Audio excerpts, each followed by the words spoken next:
자, 오늘 소개해드릴 책은 고온이라는 책입니다. 더글라스 케네디의 장편 소설이고 두 권으로 구성이 되어 있습니다.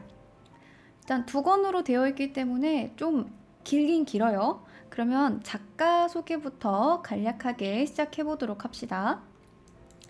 자, 이 더글라스 케네디는 1955년생이고요. 뉴욕 맨해튼 출생으로 뉴욕에서 태어나긴 했는데 기만적인 미국의 모습이 싫다라면서 영국이랑 프랑스 등에 거주하면서 왔다 갔다 하고 미국의 문화를 사랑하지만 미국의 정치를 싫어하는 작가입니다. 작가가 되기 이전에 그는 극단을 운영을 하면서 직접 희곡을 쓰기도 했고 이야기체의 여행 책자를 쓰다가 1990년대에 들어서야 소설 집필을 시작했죠. 그리고 그가 두 번째로 썼던 소설 빅픽처를 통해 베스트셀러 작가 반열에 오르게 됩니다. 여행 책자를 썼던 만큼 오스트레일리아의 오지부터 시작해 파타고니아, 베트남, 이집트, 인도네시아 등 세계 50여 개국을 여행했고 이 풍부한 여행 경험이 작가적 바탕이 됐죠. 그래서인지 주인공들의 성별도 다양하고 직업군도 다양하고 그 배경 역시 다양합니다. 그리고 또 하나 더글라스 케네디 소설의 특징은 스토리 진행이 쉽고 빠르고 구성도 잘 짜여 있다는 점이에요. 한 가지 스토리를 두고 계속 베베 꼬우면서 막 질리게 만드는 게 아니라 무난하게 그냥 쭉 흘러가는 듯 하지만 중간중간 질릴만 할 때쯤 반전도 나오고 흥미 유발을 할 만한 포인트가 딱딱 나와주죠. 때문에 그의 소설은 재미도 있고 잘 읽힙니다. 자, 그러면 이번에 새로 나온 소설 고온 이야기를 해볼게요. 이 고온의 주인공은 10대 소녀 앨리스 번스입니다. 유대인 어머니와 아일랜드이자 해병대 출신 아버지 피터와 아담이라는 오빠 둘을 둔 번스 집안의 막내딸이에요. 그리고 이거는 현재를 시점으로 쓰여진 소설이 아니고 과거 이야기예요. 어머니 아버지가 태어났을 때가 미국의 재즈 시대인 1920년대고요. 앨리스가 태어났을 때가 1950년대예요. 그리고 본격적인 이야기는 앨리스가 19살이던 1971년부터 시작됩니다. 이때는 미국 그리고 미국과 관련된 많은 나라들의 많은 변화가 생기던 시기예요. 일단 그거에 대해서 알아볼게요. 왜냐하면 이 소설이 계속해서 미국 그리고 주변 정세들에 대해 이야기가 나오기 때문에 그걸 모르면 아, 그냥 이건 소설이구나. 아니 근데 왜 이렇게 썼지? 왜 굳이 이 부분을 집어넣었지? 이해가 안 되는데 라고 생각이 될 수 있기 때문에 배경 이야기를 일단 조금 알아봅시다. 일단 베트남에서는 1964년 미국이 통킹만 사건을 조작해서 전쟁 명분을 꾸며 북베트남과 전면전을 벌이게 되죠. 이후에도 미국은 캄보디아 내전에 군사적 개입을 했고 베트콩이라 불리던 남베트남 민족해방전선이 각지에서 봉기를 일으키자 북베트남의 모든 항만의 기뢰를 부설하고 하노이와 하이퐁에 대규모 폭격을 가하는 등 공세를 더욱 강화했을 때입니다. 자, 그리고 칠레에서는 이제 막 아옌데 정권이 1.3% 차이로 대통령으로 선출이 되면서 개혁 정치를 야심차게 실행시키던 때입니다.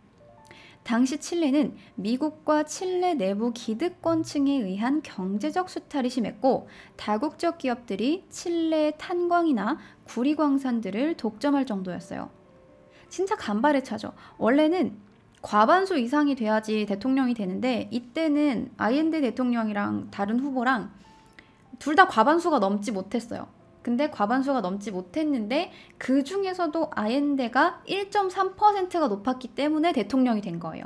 그건 무슨 말이냐 하면 그만큼 아옌데를 아주 적극적으로 지지하는 층이 많지 않다는 이야기겠죠. 과반수도 아니고 다른 후보에 비해서 요만큼 더 높은 거니까요. 자, 그러자 아옌데 정부는 이러한 경제 구조를 개혁하기를 원했고 헌법 개정을 통해서 민주주의를 준수하겠다고 선언을 하며 1970년 사상 최초로 선거를 통한 사회주의 정부가 출범하게 됩니다. 따라서 다국적 기업들이 소유한 탄광, 광산들과 대형 은행들을 국유화하고 나라 걸로 만들고 부유층과 미국의 과도한 대토지 소유를 규제했어요. 그러자 이러한 사회주의 개혁의 성과로 1971년에 칠레 국민들은 아옌데 정부에 전폭적인 지지를 보냈으나 아옌데 정부에 통제당한 다국적 기업들이 반발을 하면서 경제 투자를 끊자 물가가 상승하기 시작했고 칠레 자본가들에게도 반발을 사게 됩니다. 그리고 이때 칠레에서 활동한 다국적 기업 중 하나가 우리가 잘 아는 네슬레가 있어요. 원래 소아과 의사 출신이었던 아옌데는 칠레의 유아 사망률과 어린이 영양실조가 심각한 사회 문제라는 것을 알고 있었고 그가 대통령이 될 때 내걸었던 공약 중 하나가 모든 어린이에게 하루 0.5리터의 분유를 무상 제공한다라는 것이었는데 당시 네슬레가 칠레의 분유 시장을 독점하고 있고 목축업자와 판매망까지 전부 다 장악하고 있었던 때였어요. 그러니까 커피와 우유를 주력으로 하는 네슬레는 칠레의 분유 무상 제공이라는 공약이 달갑지 않았을 테고 만약 이것이 성공할 경우 분유 무상 제공이 다른 중남미 국가로 확산될 것을 우려해서 아옌데 정부의 우유 공급 요청에 협조하지 않았던 겁니다. 결국 아옌데가 내걸었던 공약은 실패로 돌아가고 칠레의 영유아들은 다시 굶주리게 됩니다. 더욱이 미국은 아옌데의 반미 정책과 다국적 기업 국유화에 빡쳐서 칠레 경제를 고사시키는 작전을 쓰게 돼요. 당시 칠레의 주요 수출품이 굴이었는데 이 칠레의 굴이 수입을 감소시키기 위해서 미국은 비축해두었던 굴이를 아예 대량으로 다 풀어버렸고 세계의 굴이 가격을 폭락시킵니다. 그러자 아옌데에 반대하던 보수파들은 이때다 싶어서 아옌데를 탄핵시키고자 했으나 국민들의 지지율이 크게 떨어지지가 않아서 실패했고 합법적 수단을 잃은 보수파는 최후의 수단으로 반공 성향이 강한 군부에게 쿠데타를 일으켜달라고 합니다. 자, 그러자 군부가 호응해서 쿠데타를 시도했고 산티아고는 피바다가 됩니다. 그런데 이후 이 쿠데타 역시 미국의 CIA가 조종한 것이라는 게 밝혀졌어요. 친미 극우파였던 피노체트가 육군 총장이 되면서 쿠데타를 감행했던 거였는데 이것 역시 피노체트가 주도적으로 이끌었던 게 아니라 CIA에 의해서 짜여진 각본대로 행동한 것이라는 거죠. 그리고 한편 미국에서는 1965년 아직 투표의 권리도 보장받지 못했던 흑인들은 마틴 루터 킹이 이끄는 평화 행진에 참여해서 이제 막 투표권을 보장받던 시기였어요. 그리고 체제에 순응하던 이전 세대와는 달리 급진파로 불리던 일명 68세대들은 당시 베트남, 쿠바, 칠레 등의 혁명과 투쟁을 통해 유럽과 미국 청년들은 불평등한 억압과 종속에 대한 부정적인 시각을 갖게 됩니다. 그전까지는 이 나라가 어떤 짓을 해서 잘 먹고 잘 살았는지 관심이 없던 때였어요. 근데 다른 나라에서 계속 반발을 하고 베트남 전쟁에서 계속 이 미국이 비인도적인 행위를 하니까 그걸 보고 이제 이 청년들이 깨달은 거예요. 어떻게 해서 우리나라가 잘 먹고 잘 살게 되는 건지. 이해하시겠죠? 이제 눈을 뜬 거예요. 특히나 베트남에서 있었던 비인도적인 행위들에 대해 크게 반발을 하면서 서구 자본주의 문명과 기성세대에 대한 저항감이 반제국주의, 반전운동으로 확산되게 됩니다. 그들은 1968년 68운동을 통해 그동안 쌓여온 냉전으로 인한 정치 문제, 권위주의, 가부장적 질서, 억압된 성 등 기성사회의 반기를 들었고 급진파가 되어서 당시 미국을 구성하고 있던 삶의 양식과 태도 가치 전반을 다 문제 삼아서 수능주의를 용서하지 않았어요. 그러니까 가정, 학교, 직장 모든 영역에서 인간화와 민주화를 요구하면서 삶의 방식 전체를 다 다르게 만들고자 했습니다. 그래서 이때 나왔던 말이 30이 넘은 사람은 아무도 믿지 말아였어요. 30이 넘으면 다 기성세대로 보고 그들은 이미 이 제국주의와 전쟁에 대한 생각 그리고 차별과 억압으로 찌들어 있다고 생각을 하고 있었던 거예요. 그리고 같은 사람과 2번 이상 잔다면 너도 꼰대다. 이런 얘기가 있었어요. 그러니까 그 전까지는 계속해서 성에 대해서 억압해온 거예요.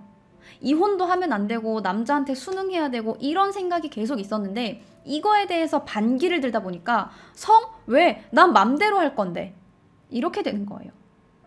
내가 하고 싶은 사람이랑 할 거고 내가 자고 싶을 때 잘 거고 나는 내 맘대로 할 거야. 이렇게 되는 거예요. 그래서 이들은 세계 곳곳에서 여성차별, 동성애자 탄압, 성적 탄압, 전쟁 등에 반대하면서 더 많은 자유와 문화에 대해서 외치게 됩니다. 그리고 이때 저항 문화가 형성이 되면서 자연주의, 반제국주의, 히피, 록음악 등이 등장하게 됩니다. 이러한 흐름 속에서 앨리스 역시 관습에 구애받지 않는 방랑자, 자유분방한 지식인인 보헤미안이 되고 싶어 했던 거죠. 자, 그럼 이제 다시 책으로 돌아가서 소개를 해줄게요. 다시 소개해줄게요. 칠레에서 광산을 운영하는 해병대 출신 아빠와 명문대를 나와서 뉴욕에서 커리어 우먼이 되는 것을 꿈꿨지만 전업주부가 된 유대인 엄마. 예일대에서 신학을 전공하는 급진파 오빠. 아이스하키 선수가 되기를 꿈꿨으나 교통사고 이후 아버지 뜻에 따라 경영학을 공부하는 작은 오빠. 그리고 보헤미안이 되고 싶은 주인공. 배경을 듣고 보니까 어느 정도 캐릭터에 대한 이해가 되죠. 해병대 출신이자 재즈 시대에 태어나서 차별과 억압을 당연하게 생각하며 칠레에서 광산을 운영하는 아옌데 정부의 광산 국유화 정책에 불만을 품고 있을 아빠. 그리고 명문대를 나와서 뉴욕에서 커리어 우먼이 되고 싶었으나 어쩔 수 없는 이 가부장적 시대에 전업주부가 되면서 그 불만을 가족들에게 돌렸을 엄마. 예일대에서 신학을 전공하지만 68세대 운동을 통해서 차별과 순응주의에 반대하고 아버지를 일명 꼰대라고 생각하며 세상을 바꾸고 싶어 했을 이상주의자 급진파 오빠. 아이스하키 선수가 되기를 원했으나 교통사고가 나서 꿈을 포기하고 가부장적인 아버지에게 인정을 받고 싶어서 하고 싶지 않았던 공부를 하게 된 작은 오빠. 그리고 이 모든 것을 보면서 자라던 막내딸 앨리스. 대충 이 가족이 어떤 파멸을 겪을 거고 이게 도대체 왜 격동의 시대인가가 이해가 되죠. 가족이지만 서로 간의 정치 견해가 다 달랐고 성격도 너무 달랐던 번스 집안은 1971년 추수감사절에도 모여서 평소처럼 싸웁니다. 그러다가 큰오빠가 집을 나가버렸고 가족들이 싸우는 게 일상이었던 앨리스는 하루빨리 대학교에 진학해서 집을 나가 독립하기를 바랍니다. 그리고 이 가족을 떠나서 자립하고 싶어하는 청소년기의 앨리스 심정이 참 잘 드러난 글이 있는데 되게 재치있고 재미있고 이해가 되게 잘 가서 가져왔어요. 읽어드릴게요. 키가 좀 더 큰 남자가 활짝 웃으며 말했다. 안녕하세요. 복음을 전하러 왔습니다. 복음이라뇨? 가족과 함께 영생을 누릴 수 있는 복음입니다. 나는 키 큰 남자를 쳐다보았다. 지금 내가 제대로 들었나? 옆에 있던 남자가 덧붙였다. 어머니, 아버지와 함께 천국에서 영원히 살 수 있어요. 내가 말했다. 그건 천국이 아니라 지옥이죠. 나는 고교 시절의 마지막 1년을 시작하기 위해 내달렸다. 자, 뭔가 공감이 되게 되는 글입니다. 사춘기 시절에 뭔가 그냥 다 싫은 거야. 엄마도 싫고 아빠도 싫고 막 싸우는 오빠도 싫고 집안도 너무 다 싫고 나는 하루빨리 이 집안에서 벗어나고 싶은 거죠. 가족들이랑 함께 있으면 그냥 지옥인 것 같은 거야. 자, 그리고 비단 가족 문제뿐만이 아니라 백인 중산층들이 모여 사는 곳인 올드 그리니치라는 곳에서 유대인인 앨리스와 동성애자 친구인 칼리는 학교에서 놀림을 당했고 급기야 칼리가 집단 따돌림을 당하다가 실종되는 사건이 벌어집니다. 모든 일이 힘겹기만 했던 앨리스는 대학 진학을 계기로 집과 올드 그리니치를 떠나 새로운 인생을 살기를 바랐고 보딘 대학교에 진학하게 됩니다. 그리고 대학교에 진학해서 원하던 대로 집을 나와서 따로 살게 되었고 매력적인 남자친구도 만났고 존경하는 교수도 만났으나 이번에는 교수가 사망하는 사건이 벌어집니다. 이에 충격을 받은 앨리스는 학교를 옮겨서 아일랜드의 트리니티 대학교로 가게 되지만 낯선 아일랜드 더블린에서의 삶은 쉽지 않죠. 그곳에서 어렸을 때 실종되었던 친구 칼리에 대한 진실을 듣게 되기도 하고 사랑하는 남자친구가 죽기도 합니다. 주인공이 이러한 일을 겪는 동안 가족들에게 역시 많은 일이 벌어집니다. 큰오빠는 군부 쿠데타가 벌어진 체코의 반정부 단체에 가담을 했고, 작은 오빠는 아버지가 운영하는 칠레 광산에서 일을 돕지만 뭔가 더러운 일을 하고 있다며 찝찝해하고 계속해서 무언가를 숨깁니다. 그리고 이러한 가족 드라마 속에 미국의 당시 역사가 녹아 있습니다. 냉전 시대 제국 정치, 대통령 사임, 경제 불황, 에이즈, 테러, 전쟁에 대한 미국의 입장 등 미국인인 앨리스가 이러한 사회적 배경에서 혼자 자유로울 수 없기 때문이에요. 미국의 사회와 정치를 관통하고 대통령에 대한 진보와 보수의 각각 다른 시각을 캐릭터들을 통해서 보여줍니다. 그래서 한 번씩 워터게이트나 뉴딜 정책이나 대통령 후보에 대한 이야기가 나올 때마다 아 맞다 이게 이때쯤 있었지 싶으면서 새삼 소설이지만 앨리스라는 인물이 진짜 존재하는 것 같죠. 현재를 구성하고 있는 아주 유명한 것들의 과거사가 나오면서 이야기는 매우 흥미롭게 흘러갑니다. 하지만 거시적인 관점에서의 미국 상황을 평가하려는 것보다는 개인적인 이야기를 이어가려고 했었고, 시대에 따른 사건들은 캐릭터의 성격을 드러내고 상황을 이해시키는 흥미로운 배경 정도로 다루고 있어요. 때문에 미국을 뒤흔들 만한 사건이 터졌음에도 불구하고 구구절절하게 그 사건에 대해서 삼천포로 빠지지 않고 중심을 잡고 있는 건 주인공과 주인공들의 가족입니다. 작가는 이 번스 가족을 통해서 가족이라는 애증의 관계에 대해서 아주 잘 표현하고 있어요. 이 새삼 제가 가족에 대해서 와닿았던 표현이 있는데 여러분들도 공감할 수 있는지 한번 읽어드릴게요. 과연 분노와 원한, 불만과 슬픔의 창고가 아닌 가족이 있을까? 가족 간의 화목이 중요하며 행복한 가정을 만들어야 한다는 말을 그토록 자주 하게 되는 이유는 뭘까? 가족은 기본적으로 어둠이다. 가끔 빛나는 순간이 있을 뿐이다. 왜 가족은 서로에게 아픔을 주는가? 우리는 가족이라는 세계에서 벗어날 수가 없는가? 가족은 가장 가까운 존재이지만 과연 그들을 제대로 알고 있는가? 왜 끊임없이 상처를 주고 상처를 받으면서 용서하고 살아야 하는가에 대한 이야기가 담겨 있죠. 상당히 고뇌한 부분도 많이 느껴지고 이게 작가의 자전적인 이야기가 많이 담겨서 그럴 수 있어요. 이게 거의 작가 이야기다라고 느낄 만큼 앨리스랑 더글라스 케네디는 닮은 부분이 많아요. 일단 앨리스랑 작가랑 나이대가 비슷합니다. 둘 다 1950년대생이죠. 그리고 앨리스가 다닌 학교는 작가가 다녔던 대학교이고 앨리스가 살았던 올드 그리니치라는 동네 역시 작가가 어린 시절 잠깐 살아봤으며 살 뻔했던 곳입니다. 더글라스 케네디의 소설 주인공은 직업군도 다양하고 틀에 구애받지 않지만 비슷하게 사랑과 결혼에 대한 염증을 느끼는 가족 이야기, 부부 이야기, 그리고 이혼에 대한 이야기가 많은데요. 작가의 부모도 늘 결혼 생활에 염증을 느껴서 부부싸움을 했고 앨리스의 부모 역시 그러합니다. 게다가 작가 본인도 이혼을 했기 때문에 그러한 부분들에 대해서 생생하게 표현이 되었고 그 역시 두 아이의 아버지여서 그런지 사랑하지만 그것을 제대로 표현하지 못하는 아버지의 마음도 잘 녹아있죠. 근데 이런 가족들에 대한 이야기, 개인적인 시대의 설명을 위해서 설정한 캐릭터의 나이 이런 것들을 제외하고는 다들 창작해낸 캐릭터입니다. 그리고 이 캐릭터들이 다른 소설에서도 물론 다 그렇겠지만 특히나 이 소설은 등장인물들이 상당히 입체적이에요. 전형적인 인물이라서 소설의 시작부터 끝까지 똑같이 흘러가는 게 아니라 착한 듯 하지만 결국 본인도 남도 파멸시키는 사람. 침착하고 완벽해 보였으나 결정적일 때는 극단적인 선택을 하는 사람.